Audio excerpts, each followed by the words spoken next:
إن المتقين في مقام أمين في جنات وعيون يلبسون من سندس وإستبرق متقابلين كذلك وزوجناهم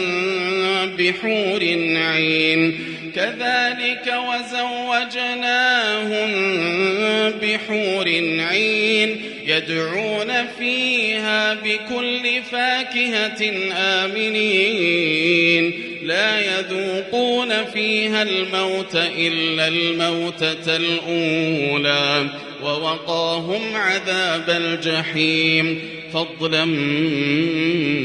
من ربك ذلك هو الفوز العظيم فإنما يسرناه بلسانك لعلهم يتذكرون فارتقب إنهم مرتقبون